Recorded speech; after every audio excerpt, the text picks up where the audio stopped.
Good morning and welcome to another Blain's Morning Porridge. Today is October the 13th, 2025. Hard hats to the ready as trade war threatens crash. As always, let me start off with a quote, and this morning is from the Scottish play Macbeth. By the pricking of my thumb, something wicked this way comes. The world shifted over the weekend. Trump's 100% China tariff threat was a snap reaction to the reality that China is now the key power in global trade. It holds most of the cards. There are significant risks ahead, not the least being the AI bubble popping, which could kill US sentiment across the whole stock market.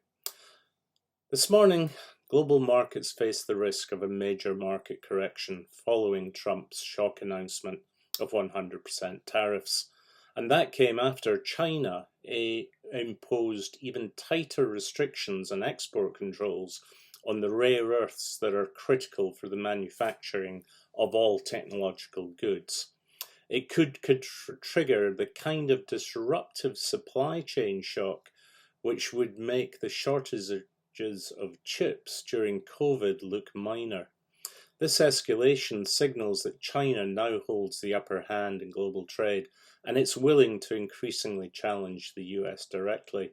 As a result, global risks have multiplied, including a possible trade war-induced depression and even stagflation if we get inflation alongside a recession.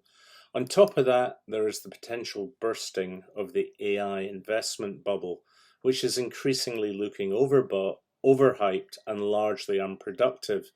People are calling a lot of what it produces digital slop. Now, that would be a major confidence shock to the economy, which would trigger widening contagion across all markets.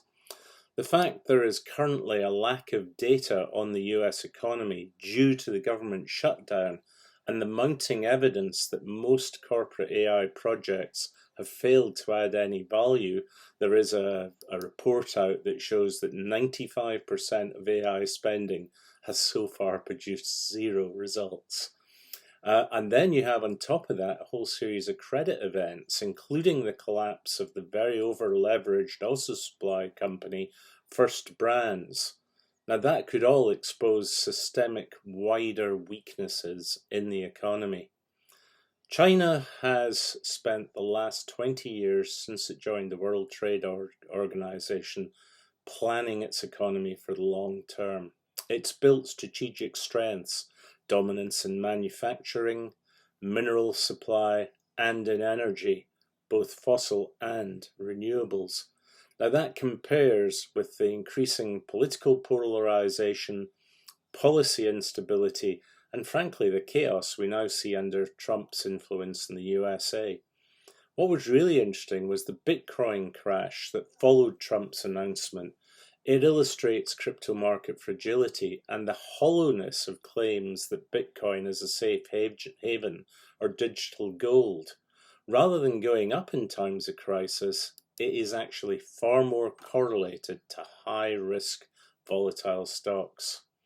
And the fact that somebody apparently took a massive Bitcoin short, netting them $200 million in profit 30 minutes ahead of Trump's announcement, looks a very bad thing for the US, knocking its reputation as a place where corporate governance, the rule of law, and regulatory oversight were once in charge of the market. The combination of the AI overvaluation, the trade war escalation, and where the US economy is likely to go under the current chaotic leadership could trigger a major global market correction. And if that happens, it won't surprise me in the least that it happens in October, always the most dangerous month for markets. Let's see where we go from here. You can find the full Morning Porridge every morning on the Morning Porridge website, www.morningporridge.com. If you sign up for that, you'll get the Morning Porridge delivered by email every morning to your inbox.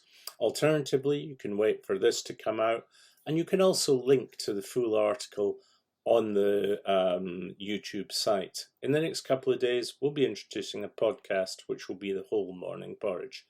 Thank you very much for your attention.